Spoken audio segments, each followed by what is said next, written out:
स्वागत है आप सभी दर्शकों का एक बार फिर से हमारे अपने आज के इस कार्यक्रम में। नमस्कार दर्शकों, किसी भी राष्ट्र की प्रगति केवल योजनाएं बनाने से नहीं होती हैं, बल्कि उन योजनाओं को सही दिशा देने वाले आंकड़ों और तथ्यों से होती हैं, जैसे कि जनसंख्या, शिक्षा, स्वास्थ्य, तकनीक और अर्थव्यवस्था से जुड़े जो सही जानकारियाँ होती हैं, वही नीति निर्माण के जो फैसले होते हैं उनको लेने में बहुत सहायता करती हैं। और आज हम इसी विषय पर बात करने वाले हैं। हम बात करेंगे राष्ट्रीय नीति निर्माण एवं अनुसंधान में सांख्यिकी का आखिर क्या महत्व है।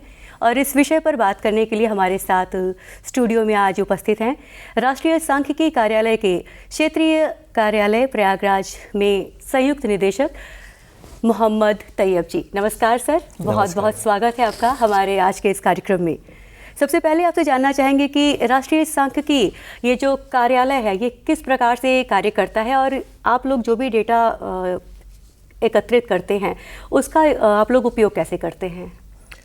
राष्ट्रीय सांख्यिकी कार्यालय जो है Ministry of Statistics and Programme Implementation के अंतर्गत एक विंग है जो 1950 में इस्टेब्लिश हुई थी।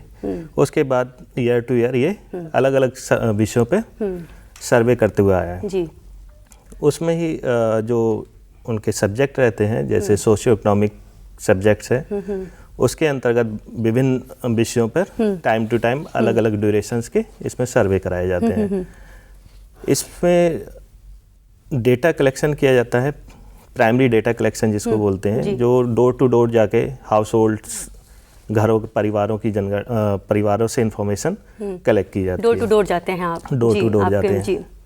और इसके अलावा हम लोग इसमें एंटरप्राइज सर्वे भी करते हैं। एंटरप्राइज सर्वे में आपका जैसे कुछ एंटरप्राइजेज होते हैं, सर्विस सेक्टर होता है, एग्रीकल्चर सेक्टर है, इंडस्ट्रियल सेक्टर है, जो मैन्युफैक्चरिंग करते हैं, वो सारा सर्वे अलग अलग सब्जेक्ट्स के अंतर्गत इनको कवरेज में लिया जाता है। सर, अब अगला सवाल आपसे ये जानना चाहेंगे कि राष्ट्रीय सांख्यिकी कार्यालय का ये जो डेटा है, तो ये राष्ट्रीय नीति निर्माण में किस तरह से कार्य करता है? जब भी हम डेटा कलेक्ट करते हैं एकदम प्राइमरी लेवल से होता है, और उसका मतलब कहीं पे पहले यूज़ नहीं हुआ होता, एकदम रॉ डेटा होता है। उसको हम लोग कंपाइल करके अपने जो भी आउटलाइट्स वगैरह हैं उनको हम लोग आउट कर देते हैं। उसका जो डेटा फाइनल कंप्लीट होके आता है उसको हम लोग, जैसे कुछ रिसर्च लोग करते हैं, रिसर्च में वो डेटा जाता है। और जो हमारी रिपोर्ट्स बनती हैं जिसमें अलग अलग सब्जेक्ट्स पे जो रिपोर्ट्स आती हैं, उनका नीति निर्माण में भारत सरकार के जो अलग अलग विभाग हैं वो उसको इस्तेमाल करते हैं। तो जैसे अभी हमारा जो प्रेजेंट में सर्वे चल रहा है वो टूरिज्म को लेके है, ट्रैवल को लेके है और हेल्थ से रिलेटेड है। तो जो इससे संबंधित जो भी विभाग हैं, जो मिनिस्ट्रीज, मंत्रालय हैं, वहाँ पे ये डेटा का वहाँ पे इस्तेमाल किया जाएगा। तो वहाँ इस डेटा के बेस पर जो नीति निर्माण, जो भी अपनी पॉलिसीज़ बनाएंगे, उसमें इसका इस्तेमाल होगा। सर, आपसे जानना चाहेंगे कि इस वर्तमान वर्ष में जो समाज आर्थिक सर्वेक्षण के हम लोगों ने 80 वर्ष पूरे करे, तो 81वें दौर में हम सभी कदम रख चुके हैं, तो ये सर्वेक्षण किस प्रकार से हो रहे हैं? 1950 से अभी तक लगभग समाज आर्थिक जो हमारे सर्वे चलते हैं वो 80वां दौर अभी हमारा कंप्लीट हो रहा है, जो 30 जून को कंप्लीट हो जाएगा, जिसके अंतर्गत जो विषय हैं अभी डोमेस्टिक टूरिज्म सर्वे को है एंड ट्रैवल सर्वे है, जिसमें हम लोग ये कैप्चर करते हैं कि जो ट्रैवल लोग टूरिज्म के लिए कहीं बाहर जाते हैं तो उनको क्या फैसिलिटीज़ उस एरिया में मिल रही हैं, किस तरीके से वहाँ पे लोग ट्रैवल कर रहे हैं, क्या रेलवे से कर रहे हैं या फिर बाई रोड कर रहे हैं या फिर एयर से कर रहे हैं। तो वो सारी चीज़ें उसमें कैप्चर हम लोग करते हैं। और ये सर्वे हमारा 30 जून को कंप्लीट होगा। तो ये 80वां दौर यहाँ पे कंप्लीट होगा। 81वां दौर हमारा भी 1 जुलाई 2026 से स्टार्ट होकर 30 जून 2027 तक चलेगा, जिसके अंतर्गत आपके माइग्रेशन सर्वे, प्रवासन सर्वे जिसको बोलते हैं, प्रवासन सर्वे होगा। और उसमें होगा एक दूसरा सब्जेक्ट है ऑल इंडिया डेप्ट एंड इन्वेस्टमेंट सर्वे, और तीसरा सब्जेक्ट है situational assessment survey of agriculture household.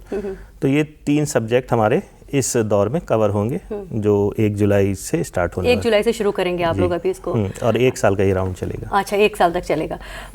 तो सर अब आपसे ये जानना चाहेंगे, हम लोग इतने सारे विषयों पर आप सर्वे कर रहे हैं, ये टूरिज़्म में ये क्या नया सर्वे है और इसकी उपयोगिता कैसे आई? टूरिज़्म में मिनिस्ट्री ऑफ टूरिज़्म से हमें ये एक रिक्वेस्ट आया था कि हमें इस टाइप का सर्वे करना है, तो इसका जो टेक्निकल उनको जो रिक्वायरमेंट थी उन्होंने अपनी रिक्वायरमेंट भेजी। तो यहाँ पे जो मिनिस्ट्री ऑफ स्टैटिस्टिक्स है ये उस सर्वे को डिजाइन किए, एंड पिछले 1 साल से ये सर्वे चल रहा है, जो 4 सब राउंड में हुआ। 3-3 महीने के एक सब राउंड होता है, तो 1 साल में 4 सब राउंड होते हैं, तो चौथा सब राउंड अभी कंप्लीट होगा।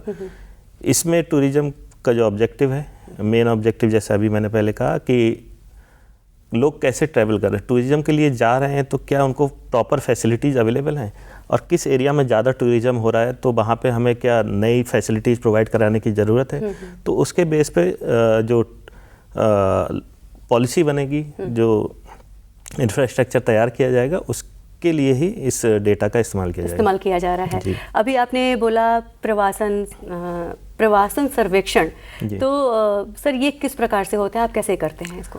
प्रवासन सर्वेक्षण काफ़ी टाइम से हमारा चलता हुआ आ रहा है, बीच बीच में हम लोग ये सब्जेक्ट लेते हैं, और इसका मेन पर्पज़ ये है कि लोग जो जनरली लोग बाहर जाते हैं, अपना स्थान छोड़ के, अपना गांव या शहर छोड़ के किसी दूसरे शहर में जाके बसते हैं, वो क्यों जा रहे हैं, उनका क्या ऑब्जेक्टिव है, किस कारण से वो पलायन कर रहे हैं, तो वो इसमें हम लोग कैप्चर करेंगे कि क्या वो रोज़गार के लिए जा रहे हैं, क्या वो पढ़ाई के लिए जा रहे हैं।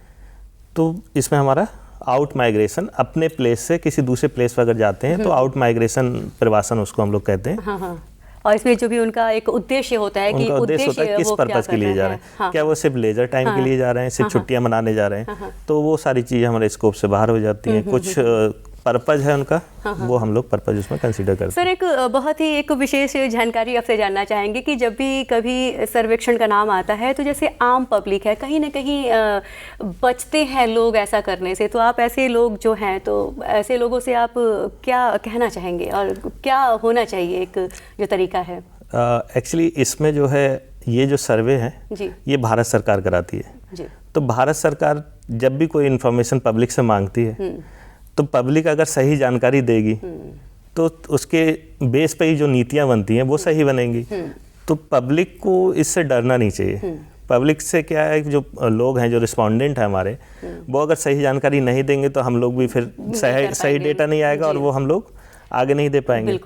एक्चुअली अभी बहुत ज़्यादा सर्वे चलते हैं, कुछ प्राइवेट एजेंसियां भी करती हैं, कुछ लोग कंफ्यूज हो जाते हैं इसमें कि जनगणना हो रही है, जैसा अभी जनगणना का टाइम है, जनगणना का समय तो लोगों को कंफ्यूजन हो जाती है कि ये जनगणना वाले हैं, फिर इसके अलावा कौन सा सर्वे चल रहा है। क्योंकि जनगणना एक हर किसी को पता होता है जनगणना होती है, बट सर्वे के बारे में इतनी नॉलेज नहीं रहती है।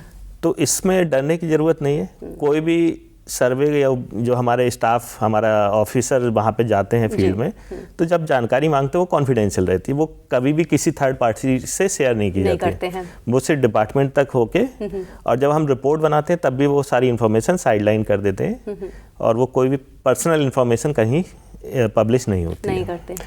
बहुत अच्छी जानकारी है कि अभी सर्वेक्षण जो हो रहे हैं तो उसमें आपने देखा कि किस तरह से हमारी ये जो अधिकारी है, हमारी सरकार है, कितने काम कर रही है। तो इसमें आप लोगों की भी ये जो सहभागिता होती है ये पूरी होनी चाहिए।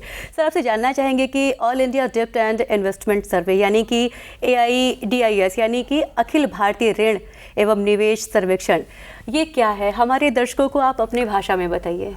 ये हमारा जो 81वां दौर 1 जुलाई से स्टार्ट होगा, उसके अंदर ही एक विषय हमने ये लिया है कि जो पब्लिक है वो किस तरीके का ऋण लेती है, लोन किस तरीके का लेती है, वो कहाँ पे इन्वेस्ट करती है, वो अपनी इन्वेस्टमेंट को कैसे, अगर कोई लोन लिया है तो उसको कैसे चुकाती है, क्या वो कैश लोन ले रही है, किसी से कैश उधार ले लिया फिर उसको वापस कर दिया, या फिर कोई काइंड लोन है। काइंड लोन होता है जैसे कि आपसे कुछ हमने कोई आइटम ले लिया, हेल्प ले ली, उसके बदले में हमने कोई दूसरा आइटम आपको दे दिया, या फिर हमने कुछ पैसा लिया, उसके बदले में हमारे पास जो आइटम था वो दे दिया, तो एक काइंड लोन या किसी से हेल्प ले ली, तो ये हमारा काइंड लोन की कैटेगरी में आता है। तो काइंड लोन ले रहे हैं तो उसको किस तरीके से आपने वापस किया है, और ये कितने ड्यूरेशन से आपके पास लोन है, क्या आपने लोन पहले का भी लोन लिया था तो उसको क्या चुका दिया है या नहीं चुकाया, नहीं चुकाया तो क्या कारण रहे हैं, तो इस तरीके की जानकारी हम लोग लेते हैं। तो फिर इससे सर फायदा या फिर नुकसान क्या होता है, ऐसे अगर जानकारी मिल पाई या फिर नहीं मिल पाई तो?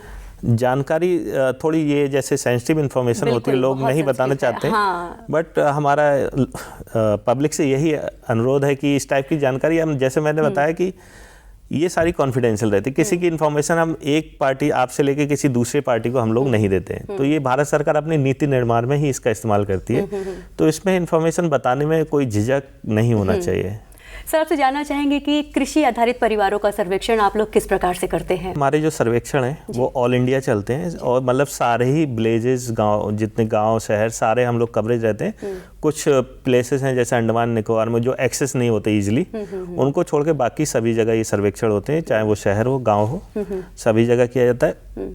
उसमें जो जैसे अभी AIDIS की बात की, ये दोनों जगह चलेगा, शहर में भी गांव में भी, बट कुछ सर्वे ऐसे होते हैं जो सिर्फ गांव के लिए बनाए जाते हैं। जैसे अभी हमारा कृषि आधारित परिवारों का हम लोग स्थिति आकलन के लिए एक सर्वेक्षण कर रहे हैं, वो सिर्फ हमारा गांव के ही लोगों के लिए किया जाएगा कि वहाँ पे वो लोग किस तरीके से अपनी कृषि करते हैं, किस तरीके से जीवन यापन कर रहे हैं, क्या उनके पास लैंड है, तो लैंड है वो किस तरीके से उसका इस्तेमाल करते हैं, क्या सिर्फ अपने हाउस होल्ड पर्पज़ के लिए है, अपने घर बनाने के लिए लिया है, या फिर उनके उसमें कुछ कृषि भी करते हैं। कृषि करते हैं तो उसमें कृषि से कितना प्रोडक्शन होता है, और प्रोडक्शन के बाद उसकी क्या वैल्यू मिलती है मार्केट में, वो हो गया। क्या वो आपका कुछ फार्म से रिलेटेड कुछ ट्रांसपोर्ट आइटम्स भी रखते हैं, जैसे ट्रैक्टर हो गया या कुछ और जरूरती, जो पानी बोरिंग वगैरह जितनी भी चीज़ें हमारे खेती के लिए ज़रूरत होती हैं, तो ये सारी चीज़ें क्या रखते हैं, तो ये सारी इन्फॉर्मेशन हम लोग लेते हैं। इसके अलावा भी क्या वो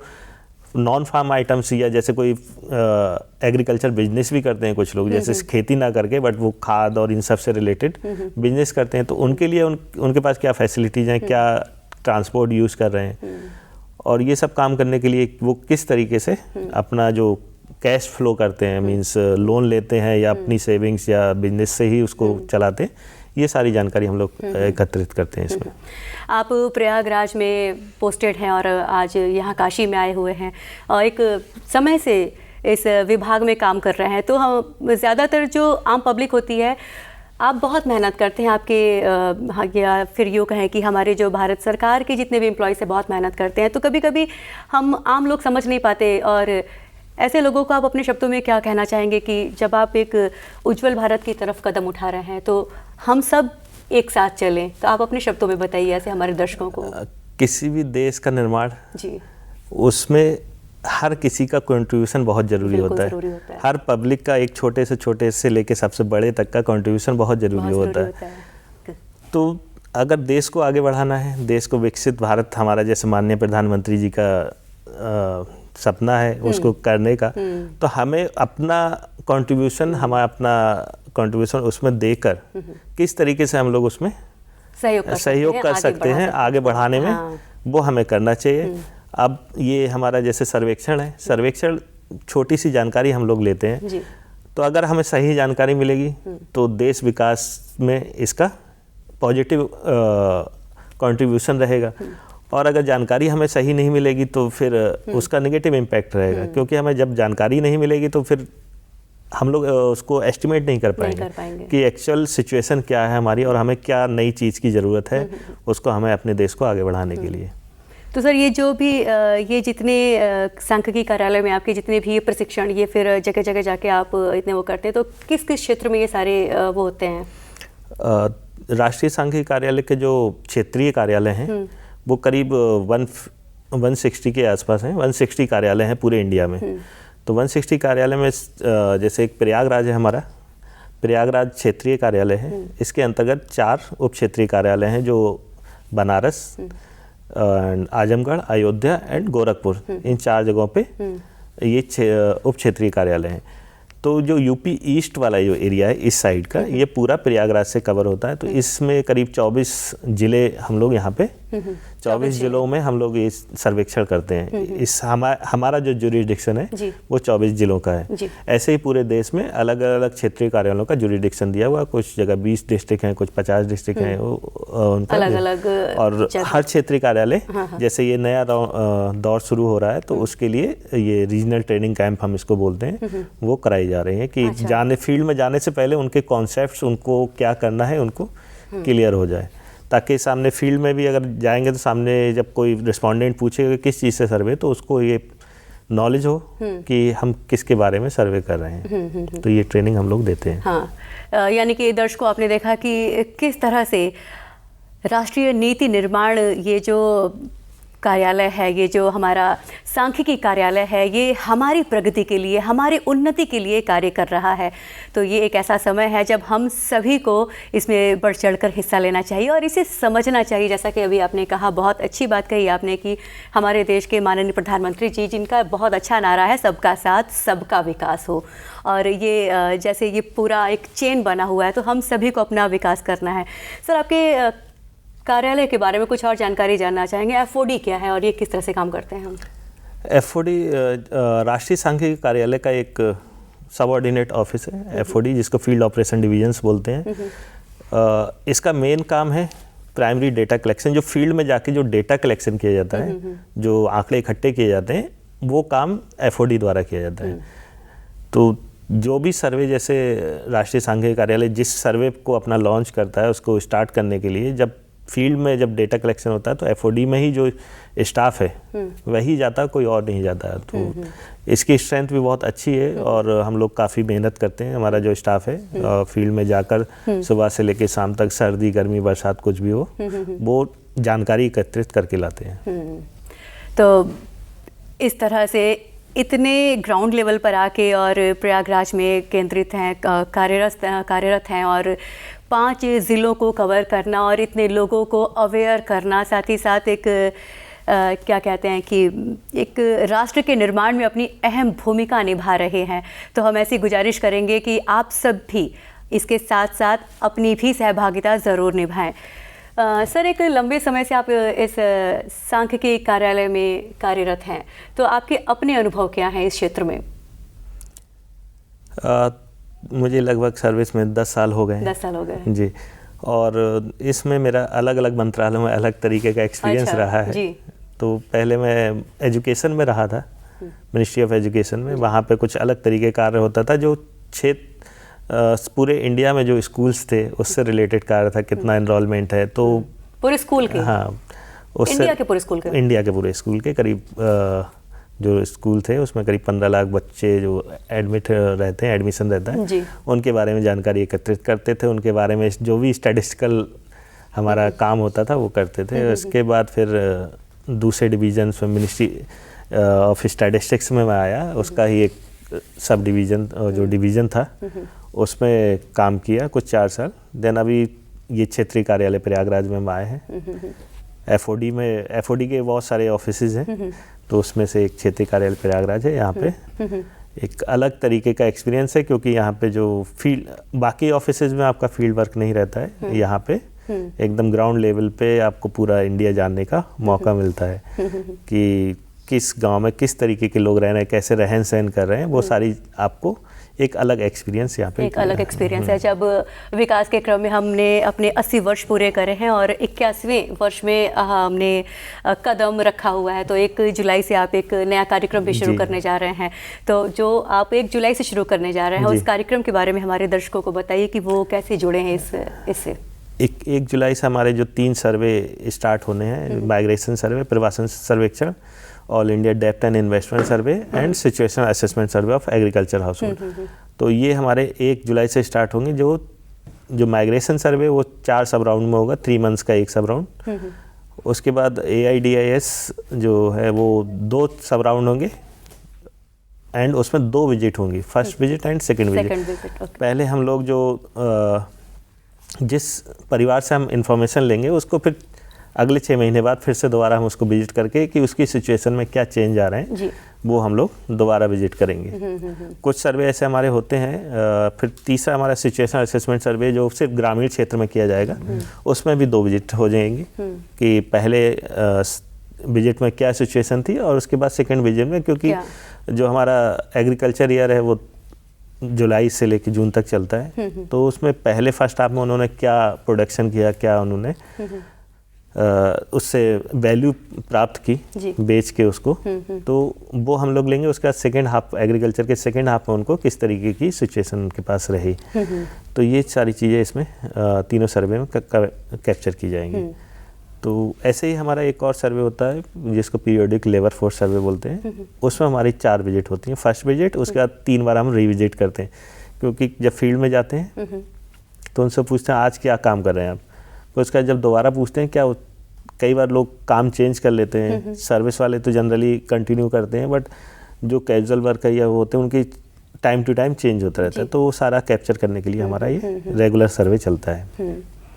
तो दर्शकों, देखा आपने कि जब हम अपने आज़ादी के अपने कार्यक्रम के हम लोगों ने 80 वर्ष पूरे करके 81वें वर्ष में हम लोग आ चुके हैं, और सांख्यिकी विभाग एक ऐसा सर्वेक्षण हम सभी के लिए लेकर आया है जिसमें हम सभी देश के सभी जितने भी हम नागरिक हैं प्रगति की ओर आगे बढ़ रहे हैं। और आप सभी अधिकारी लोग मिलके इतनी मेहनत से ये जितने भी सर्वेक्षण हो रहे हैं जब अपना योगदान दे रहे हैं, तो हम आपसे भी ऐसी अनुरोध करना चाहेंगे आपसे कि आप भी इस सर्वेक्षण में अपना पूरा योगदान दें, जिससे कि हमारा ये जो देश है ये प्रगति की ओर आगे बढ़े।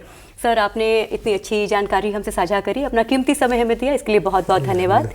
तो दर्शकों, आज के लिए यहीं तक, फिर मिलेंगे आपसे किसी और कार्यक्रम में। नमस्कार।